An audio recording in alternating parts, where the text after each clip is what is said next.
nuk përjashton Kurani e as udhëzimet e Muhamedit sallallahu alaihi wasallam as një kategori njerëzish e që nuk na mëson se si duhet të sillemi dhe çfarë raportesh duhet të kemi.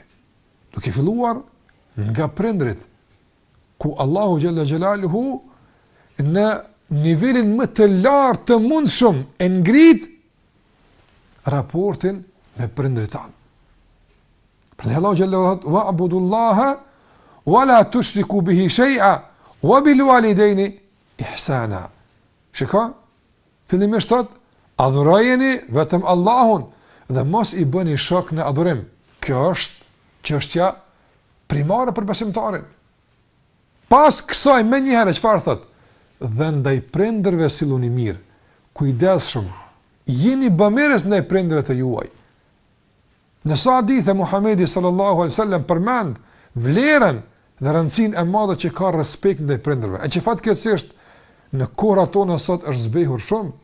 Në kohrat tona dëgjojmë fatkeqësisht shpesh herë ankesa, madje edhe vajtime nga ana e prindërve për sjelljen e keqe, të vrazhët, arrogante të fëmijëve të tyre ndaj prindërve të tyre. Prandaj Islami si veçori dhe karakteristikë e rëndësishme që duhet ta dimë për të është rregullimi i raporteve mes njerëzve. Nuk mund të jetë musliman i mirë sado që të jetë i përkushtuar në adhurim ndaj Allahut të mënduar, nuk mund të jetë musliman i mirë personi i cili nuk i ka punë të mirë me prindët e tij. Ai që nuk i ka punë të mirë me prindët e tij, nuk mund të ketë punë mirë me Allahun xhallahu xhallahu, absolutisht. Ai që nuk i respekton prindrit, ai që nuk i nderon ata, ai që nuk i kryen obligime ndaj prindërve, nuk mund të jetë besimtar i mirë, as nuk mund të jetë besimtare e mirë.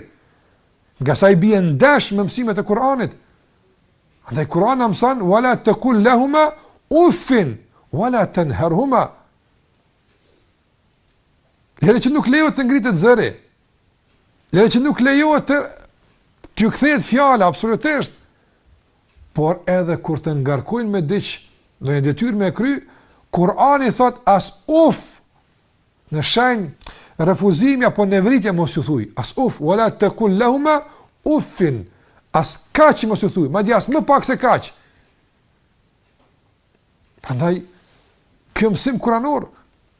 E nuk mund të kemi një qasje selektive ndaj Kuranit, të marrim atë që na pëlqen, të braktisëm atë që nuk na pëlqen, kjo nuk është në rregull.